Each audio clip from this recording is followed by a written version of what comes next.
Y él sonríe porque cree que tiene 3 nuevos amigos.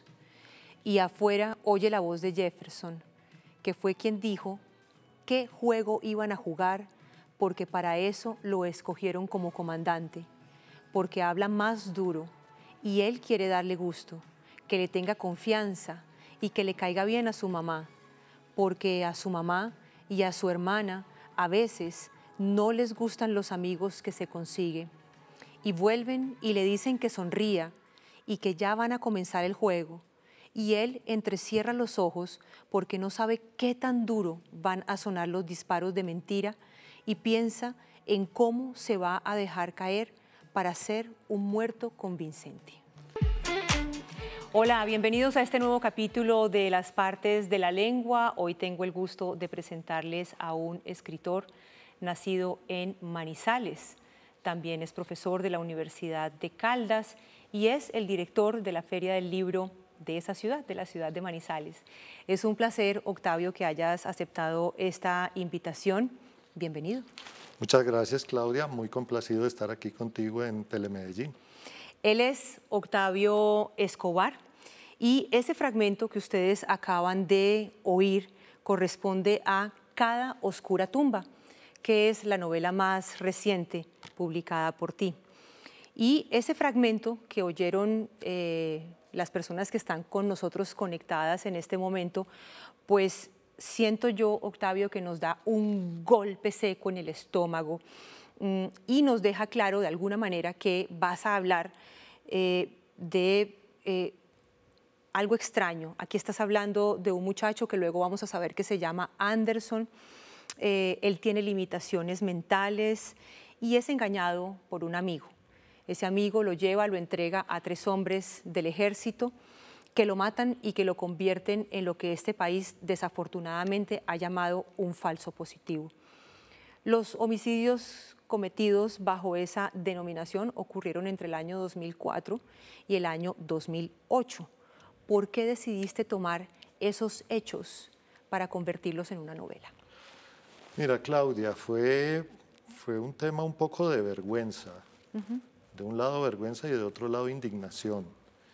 En el segundo gobierno de Juan Manuel Santos, el tema de las ejecuciones extrajudiciales había pasado de moda. Todos estábamos discutiendo la paz, se hablaba de si se iba a hacer un plebiscito o no, cuáles iban a ser las condiciones para que las FARC dejaran las armas. Y entonces yo sentía que esto de las ejecuciones extrajudiciales se iba a convertir en otro de los temas violentos colombianos que va pasando como al olvido. Y muy contrariamente a como yo acostumbro trabajar, decidí que desde esa indignación y desde esa vergüenza iba a intentar estructurar una trama, iba a procurar que aparecieran los personajes que me permitieran hablar de lo que había sido esa situación, sobre todo para que la entendieran personas que normalmente no están interesadas en el documento periodístico, que normalmente solo ven el minuto y medio en el noticiero de televisión, y por eso también la novela tiene unas características que tienen que ver con la novela policíaca, con el lenguaje cinematográfico, que sea una lectura agradable, entre comillas, pero que de otro lado haga que el lector tome conciencia de lo que significa que el Estado asesine a sus propios ciudadanos. Claro, es la literatura puesta al servicio de una comunidad para que entienda desde otra dimensión cuál es la realidad que vivimos. Sí, porque además yo estoy convencido de que la literatura también debe ser parte de los debates nacionales. Nosotros estamos acostumbrados en Colombia a una literatura un poco alejada, a una literatura que en muy pocas ocasiones, muy raras veces, se ha ocupado como de lo que está ocurriendo en la historia reciente, ¿sí? Muy poco. Entonces yo dije, bueno, vamos a intentarlo. No fue un proceso fácil porque, insisto, no es la manera en la que yo habitualmente escribo. Yo generalmente parto de una historia, yo generalmente parto de una conversación que escuché o de un pasaje de un libro que leí o de algo que vi en una película o en la calle, pero aquí era partir un poco de algo abstracto para llegar a una situación concreta y contar efectivamente una historia. con unos personajes que permitieran que el lector viviera con ellos la situación. Gabriel Álvarez Cuadrado es un abogado que dedica la vida a investigar los crímenes de lesa humanidad que cometen uniformados del ejército. Él sufre amenazas, bueno, le pasan, ahora que hablabas de novela policíaca, pues él es como ese personaje que interpreta todas las aventuras que le pueden ocurrir dentro de ese género a un personaje, pero pues no se rinde, ¿no? Él persiste en la idea, él sabe que ese es el objeto al que debe dedicar la vida. Yo de alguna manera lo siento a él como dentro de una reflexión, y es que en medio de la tragedia y en medio de la injusticia siempre hay esperanza, y la esperanza la representan personajes como Cuadrado. ¿Es así? Sí, claro, y por eso Cuadrado se llama Cuadrado, porque de un lado tiene una apariencia física, tiene un rostro ancho, una cabeza cuadrada, el resto de su cuerpo también es así, y es una persona que ha estudiado derecho y que confía en el derecho, que cree que las leyes efectivamente van a generar justicia. Entonces, si bien no es una persona, digamos, de izquierda, no es una persona que tenga como una serie de convicciones que tengan que ver con que tenga ideas muy progresistas, sí es una persona que considera que la ley se debe cumplir y que si esa ley la está incumpliendo el Estado, con mayor razón, personas como él, abogados como él, deben ocuparse de que el Estado pues tenga que responder por lo que sus agentes hacen, en este caso el ejército. ¿El zarzo es, como le dicen a la oficina de él? Algo así, sí, se me olvidó. El zarzo, sí. El zarzo, ¿no? Por lo de los caídos del zarzo, algo así. Sí, claro, la oficina donde trabaja Cuadrado le dicen el zarzo, precisamente porque hay una serie de abogados allí que se ocupan de derechos humanos, de conflictos laborales, de luchas sindicales. Entonces el resto de los abogados del edificio dicen que estos abogados viven en el zarzo, no solo porque es el último piso del edificio, sino porque consideran pues, que están más o menos medio locos o que están comprometidos con unas causas perdidas o que les van a generar problemas, como efectivamente pasa con Cuadrado. Así es. Melba Lucy es la hermana de Anderson, que es el niño, el muchacho, el joven al que nos referíamos en el fragmento y sobre el que te hacía la primera pregunta. Y ella trabaja en una cafetería que se llama Donde Heidi. Ella cuenta que Anderson tenía 22 años, pero tenía la mente de un niño de 8 años. Le habían puesto un uniforme nuevecito. Las botas también eran nuevas, muy pequeñas, ni le debían servir. Yo ahora, pensando en este rol de esta mujer, lo que veo es la fuerza del carácter representada en ella. Quiero preguntarte si escoger a una mujer tuvo alguna intención. Y te lo pregunto porque las familias de las víctimas de las ejecuciones extrajudiciales pues estaban compuestas por muchos, por padres, por madres, abuelitos, abuelitas, hermanos, hermanas. A eso apunto con la pregunta. Mira que yo no recuerdo muy bien si lo pensé o no, si era importante que fuera una mujer, pero en el transcurso de la escritura de la novela se me fue volviendo cada vez más importante que lo fuera. Y en ese sentido estoy muy contento de que Melba Lucy sea un poco la voz de las víctimas. Curiosamente, Melba Lucy es quien hace posible que la novela efectivamente se convierta en novela. Okay. ¿Por qué? Porque yo había partido de algo abstracto. Yo necesitaba un personaje que fuera efectivamente un asidero para que la novela desde el punto de vista narrativo funcionara. Y resulta que Melba Lucy es un personaje secundario de una novela mía anterior, de una novela que ahora va a salir precisamente porque salió Cada oscura tumba, una novela que se titula Zaide, y Melba Lucy es un personaje secundario, es una muchacha que trabaja en una venta de pollos en Buenaventura. Y varios amigos míos me habían dicho que ese personaje les parecía bonito.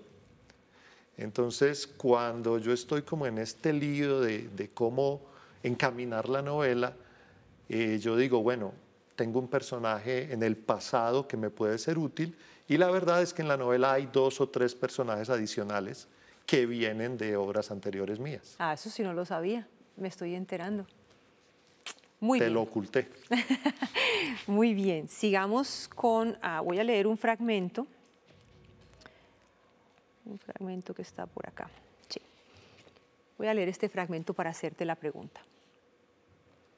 Lo que más me duele es que de todos modos nuestros muchachos siguen siendo los malos, se quejó Ivonne y retiró el caucho que retenía sus cabellos teñidos de rojo para enseguida volverlo a ajustar.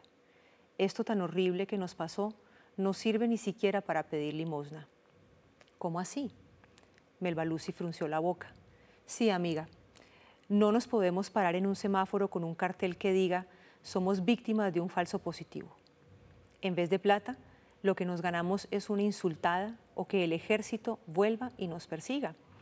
A nosotras casi nadie nos para bolas, pero hay que seguir yendo donde los jueces, joderlos y joderlos hasta que nos hagan justicia. Leo este fragmento porque, Octavio, cuando hacemos trabajos con víctimas de distintos delitos, incluso víctimas de la pobreza, del hambre, saltan a la vista tres cosas: la discriminación, la indiferencia y la indolencia. Y yo siento que así lo ves acá. Me gustaría que habláramos sobre eso. Sí, cuando yo me planteo escribir Cada oscura tumba, la primera inquietud era si pensaba hablar con el familiar de una víctima o con los familiares de una víctima. Y yo soy esencialmente un novelista, no soy un cronista, no soy periodista, entonces rápidamente descarté esa posibilidad. Rápidamente la descarté porque además sentía que eso se iba a volver una imposición, que yo no iba a poder desarrollar los mecanismos habituales de la ficción si ya estaba atado a un testimonio que yo mismo había pedido. Entonces hice una muy exhaustiva investigación secundaria. Libros, revistas, páginas de periódico, páginas de internet, videos, documentales. Informes de memoria. Informes de memoria, claro que en ese momento todavía no teníamos los informes definitivos de la Comisión de la Verdad. Y siempre encontraba eso, lo que tú has referenciado muy bien, que las víctimas se quejaban de la indiferencia, que se quejaban de la indolencia y se quejaban de que mientras más protestaban, más rechazo recibían. Entonces, no solo en ese pasaje, sino en otros momentos de la novela, está también ese reflejo que tiene muchísimo que ver con lo que es nuestra violencia y con lo que son las condiciones habituales de las personas marginadas en Colombia. Pasemos a otros personajes. Quiero ahora mencionar a Hildebrando Ramírez e Ignacio Calle. Ellos son dos amigos que en algún momento trabajaron en lo que ellos denominan encargados de seguridad para las Fuerzas Armadas y también para algunas oficinas del Ejército. Y como lo dice uno de ellos, se encargaban de las personas molestas, de gente indeseable, de la escoria.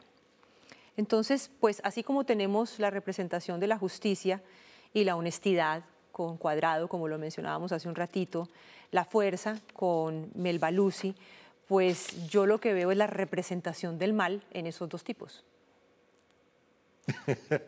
Pues no sé, Claudia.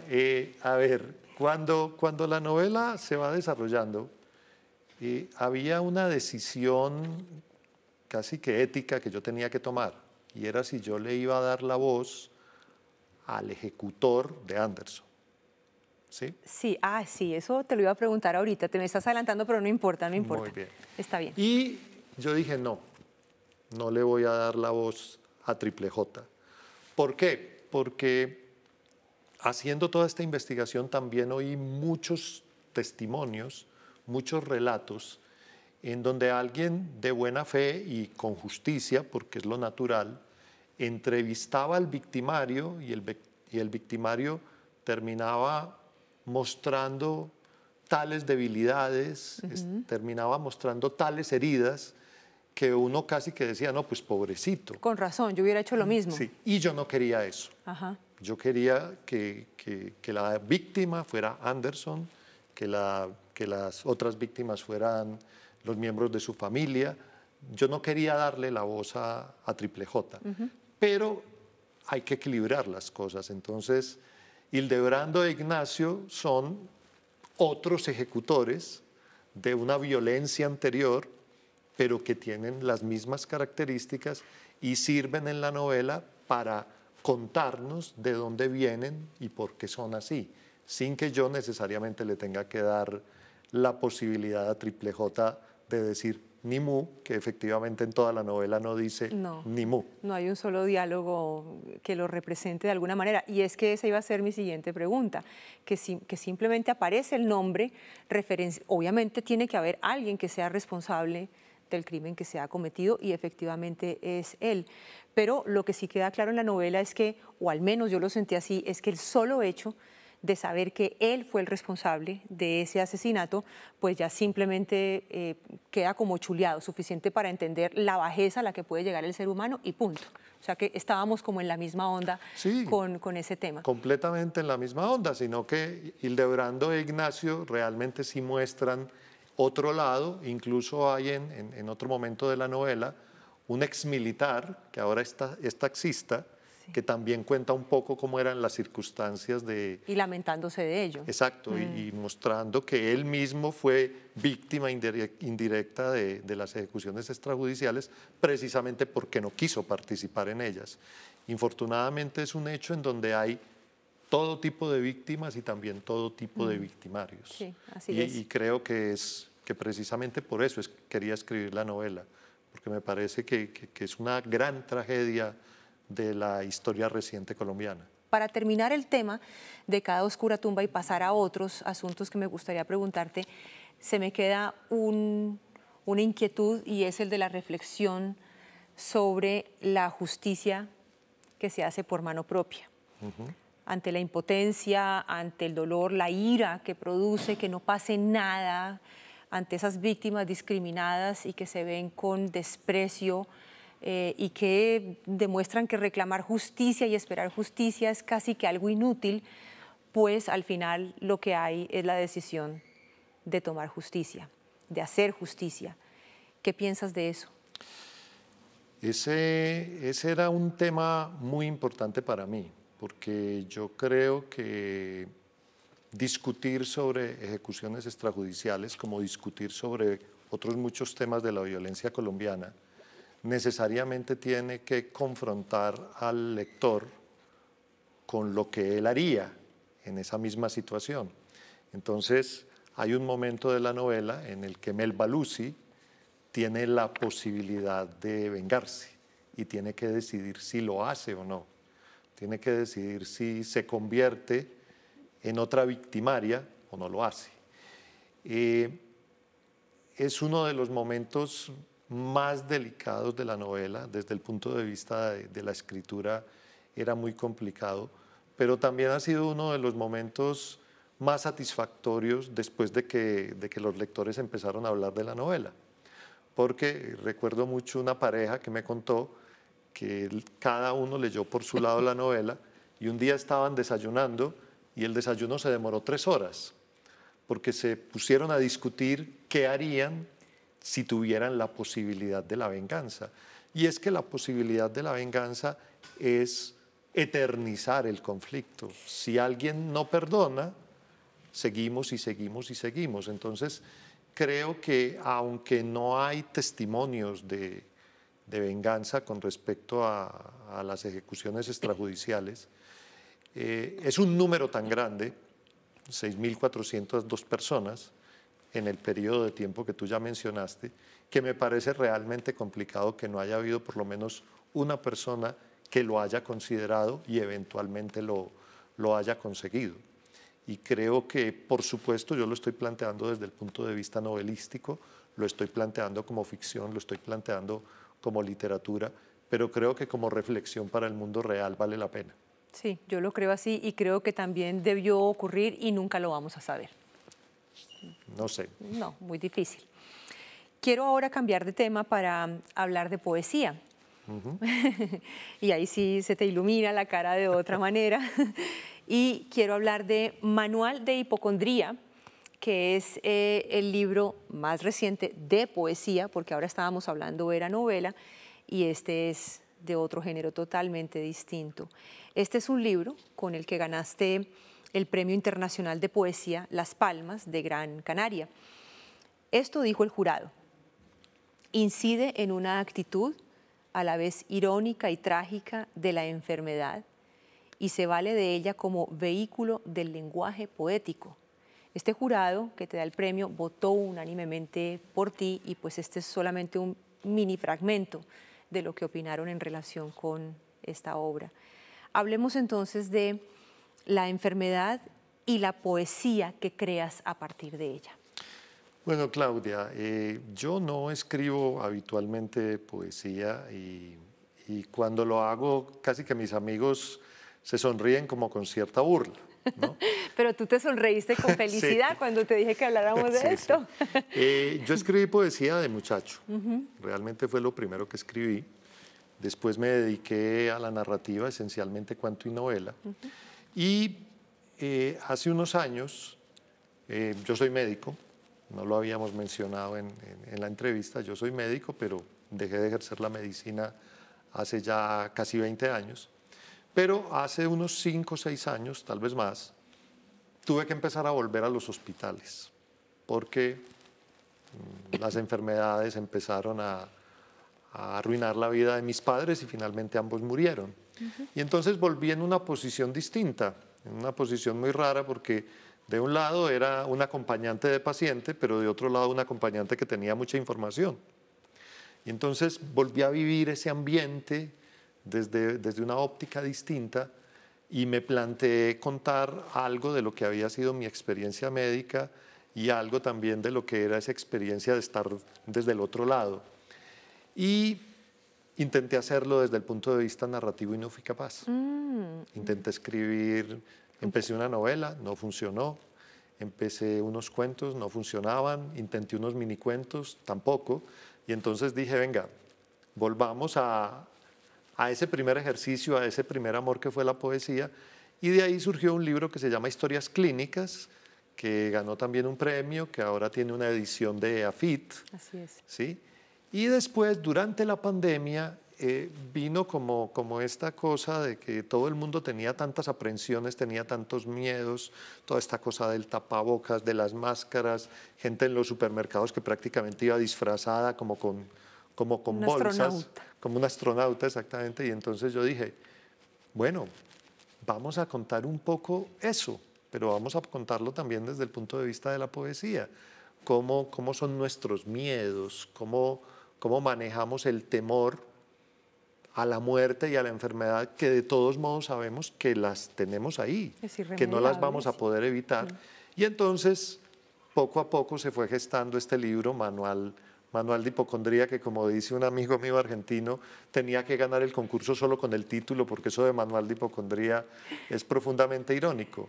Es un libro con el que estoy muy contento. Tú tienes en tus manos la edición que se hizo aquí en Medellín, la hizo la gente de La Pascasia, que es una edición muy, muy linda.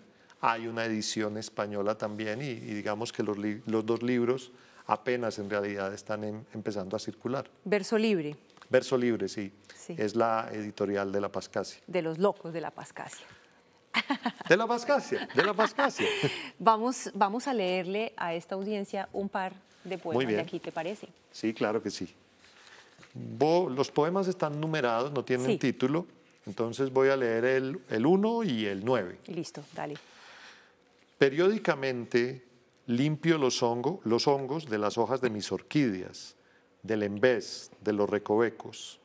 Creo que son hongos, pequeños tumores que medran oscuros y redondos. Los limpio con toallas alcoholadas. A veces quedan restos que parecen sangre marchita, o espectros que de inmediato borro. Entonces pienso en esos hongos, si es que son hongos. Tienen derecho a la vida, pero quiero que mis orquídeas florezcan y que sus pétalos y sépalos iluminen los secretos del estudio, compongan rostros, exóticos paisajes, aventuras y codicias que nacen de los tintes de la selva, testimonio de un mundo que es del aire. Así que asesino a los hongos y dejo brillantes, plásticas, borrachas, hoja por hoja mis orquídeas. Después me lavo las manos con mucho jabón. No quiero que mi piel se llene de tumores que crezcan oscuros y redondos. Y el 9, entre otras cosas, no sé por qué siempre leo estos dos. Te iba a preguntar si por alguna razón en particular los habías escogido. No, no sé, porque creo que se captan fácil, pero además yo tengo cierta tendencia a escoger siempre lo impar. Okay. El 1, el 3, el 5. Este es el 9. Muchos alérgicos consideran que la multiplicación infinita del polvo es prueba fidedigna de la existencia del demonio y no estornudan, exorcizan. Muchas gracias. Hablabas hace un rato, antes de empezar, pues explicando el tema de Manual de Hipocondría, que siendo joven te enamoraste de la poesía. ¿A través de quién? Mira, es una cosa bien curiosa, porque yo no fui un niño lector. No, en mi casa había muy poquitos libros, ni mi papá ni mi mamá eran lectores. Y a mí me pisó a los 10 años un bus. ¿Te pisó un bus? Sí, me pisó un bus. ¿Literal? Sí, el bus del colegio además. Un bus en el que yo no me subía, porque yo vivía a 3 cuadras del colegio. Entonces yo estuve 3 meses hospitalizado. Ay, no. Y yo lo que realmente era a los 10 años era un teleadicto, lo cual además es como un chiste, pues porque a la edad, cuando yo tenía 10 años había 2 canales. Ser un teleadicto claro. en la época en la que yo lo fui. Y uno los cambiaba así. Sí, era medio ridículo. Entonces, claro, no había un televisor portátil para que mi papá me llevara al hospital y me empezó a llevar libros. Y fue cuando yo me enamoré de los libros y obviamente me llevó algunos libros de poesía. Él no era un lector, pero además lo poco lector que era de poesía rimada. Entonces me llevó no sé qué libros de poesía clásica. A él le gustaba, creo que por ejemplo, Julio Flores, ¿cierto? Okay. Entonces probablemente empecé leyendo a Julio Flores, a Jorge Isaacs, a José Eustacio Rivera. A mi papá también le gustaban los boleros, entonces seguramente por ese lado también tuve influencia poética. Y después yo mismo me aficioné mucho a la música popular. Yo siempre he tenido una influencia grande de música popular, no en balde un libro mío se llama De música ligera. Sí, sí, sí, que además es muy bello. Creo curiosamente que a mí la poesía me llegó más por el lado de las canciones. Incluso cuando yo hago talleres de poesía, utilizo mucho una canción de... se me va a olvidar en este momento. De un cantante brasileño, de... No jodas. ¿Caetano? No, de Caetano no, de Chico Buarque. Ah, ok. Una canción de Chico Buarque que se llama Construcción, Ajá. que son varias estrofas donde él va cambiando los adjetivos y los sustantivos, pero siguen siendo los mismos, simplemente los va cambiando de situación. Y yo utilizo mucho esa canción para mostrar cómo funciona la poesía. Entonces, muchas veces, en otro curso de literatura, yo hablo del romanticismo del siglo XIX a través de las canciones de Fito Páez. Ay, qué lindo. Entonces, creo que mi relación con la poesía pasa muy necesariamente por la música y sobre todo por la música popular. Y me alegra mucho y bueno, he terminado escribiendo poesía nuevamente cuando parecía que ya no, que me iba a dedicar solo a la narrativa. Para la fortuna de muchos lectores, además. ¿Y lo de la espichada del bus fue lo que te dejó así? O sea, por eso es que... ¿Me dejó así? Sí, te dejó así, sí. Sí, eso fue lo que me dejó así. Ah, ya puedo entender muchas cosas. Sí, Muy sí, bien. sí. Perfecto. Bien. Solo me pisó las piernas. Ay, no, yo pensé que había sido más cosas. No, solo fueron las piernas. Bueno, no quiero dejar irte sin preguntarte por tu trabajo como director de la Feria del Libro de Manizales. Me parece que es muy importante darle visibilidad a todos estos esfuerzos, sobre todo los que se hacen en regiones pequeñitas como la tuya, como esta de donde yo vengo, en Pereira y también en el Quindío. ¿Cómo te va con eso? ¿Qué percepción tienes después de algunos años de crearla y hace poquito que pasó este semestre en tu ciudad? Pues mira, Claudia, esta última feria fue maravillosa. Teníamos, como siempre, todos los problemas antes de comenzar, 20, 30 días antes de comenzar teníamos dificultades presupuestales, dificultades logísticas, y la verdad fue que la pasamos sensacional. La pasamos sensacional porque además entre muchos de los autores se construyó como una especie de comunidad y se han seguido mandando mails, todos quedaron pues con el WhatsApp ahí pendiente para estarse comunicando. Y de otro lado hemos tenido la experiencia de que la feria cada vez tiene un mayor número de asistentes, ¿sí? La asistencia ha ido aumentando, la feria se hace en un edificio de la Universidad de Caldas, que es un centro cultural diseñado por Rogelio Salmona, que no queda en un sitio tan visible de la ciudad, y la Feria del Libro ha contribuido a que ese lugar se vuelva visible y a que lo identifiquen con la feria. Entonces, pese a las dificultades, yo estoy muy contento de lo que hemos logrado con la feria. Creo que es significativa para la ciudad. Los editores y los libreros terminaron también muy contentos, lo cual significa que se vendió, y eso, aunque parezca antipático, también es importante. La literatura es un arte, pero los libros son una mercancía. Sí, claro. Entonces, no, la experiencia de la feria genera estrés, genera preocupaciones, genera un poquito de insomnio, pero finalmente uno queda muy contento, como te debe ocurrir a ti cuando termina la Feria del Libro de Pereira. Sí, así es, exactamente. Y no es antipático reconocer que el libro, de todas maneras, es un producto que tenemos que vender, claro, y es la manera de mover la cadena del libro, porque es que además eso te afecta positivamente a ti, al editor, al ilustrador, al distribuidor, al corrector. Es decir, hay mucha gente que depende de esto. Si los libros no se venden, pues la cadena se deprime. Entonces, claro, por supuesto. Las ferias son esencialmente eso, son una vitrina. Sí. Y es importante que todas esas personas que le ponen tanto amor al libro puedan vivir del libro. Claro, exactamente. Es necesario que puedan vivir del libro. Hay que saber combinar la mirada romántica con la mirada del comercio. O sea, tienen que estar integradas para que la feria además sea viable, claro, para todos. Supuesto. Exactamente. Tengo en mi memoria un libro infantil que es El viaje del príncipe. Bueno, yo he leído muchos libros tuyos, El mapa de Sara, La posada del almirante Bembo, bueno, en fin. Pero tengo ese libro en la memoria de forma muy especial, un libro infantil, y me gustaría saber, Octavio, si has pensado en volver a escribir literatura para niños. Sí, en este momento ya hay un libro en proceso editorial, o sea, el libro yo ya lo terminé. Estamos como en la decisión respecto a formato, respecto a ilustrador o ilustradora.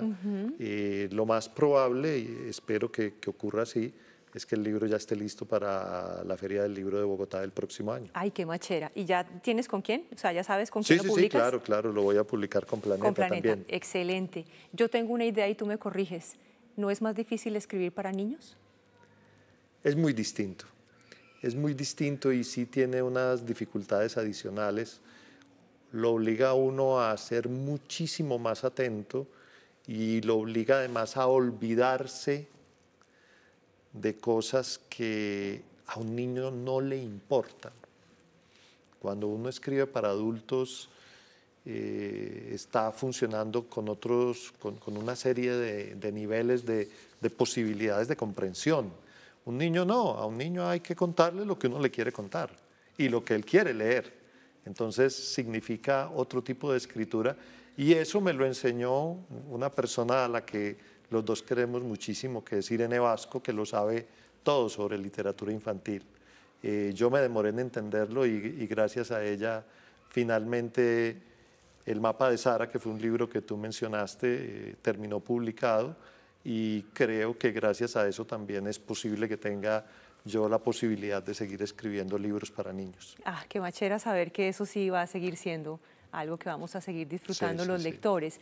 Y pues para que sepas también, Irene ha sido una de las protagonistas de este especial de 16 capítulos de Las partes de la lengua, así que estamos cerca de ella de muchas maneras. El otro rol por el que te quiero preguntar es el de profesor. Tú eres profesor en la Universidad de Caldas y pues me causa mucha curiosidad saber ese contacto con los estudiantes. ¿Qué tanto te nutre, pero además que te mueves en el mundo de los libros como escritor, como organizador y director de una feria del libro? ¿Cómo estás viendo el interés de los jóvenes en la escritura y en la lectura? Los jóvenes tienen interés en ambas cosas, pero no necesariamente como lo entendemos nosotros. ¿Sí? Entonces, por ejemplo, a ellos les interesan mucho unas determinadas apps en donde ellos pueden escribir, comparten con otras personas de su misma edad. Esas apps tienen unos límites, tienen unas características que probablemente tú y yo diríamos son de literatura juvenil, ¿sí? Que tienen mucho que ver con el romance, con la aventura, Sí. con estas cosas. Entonces ellos aceptan muy bien ese tipo de actividades.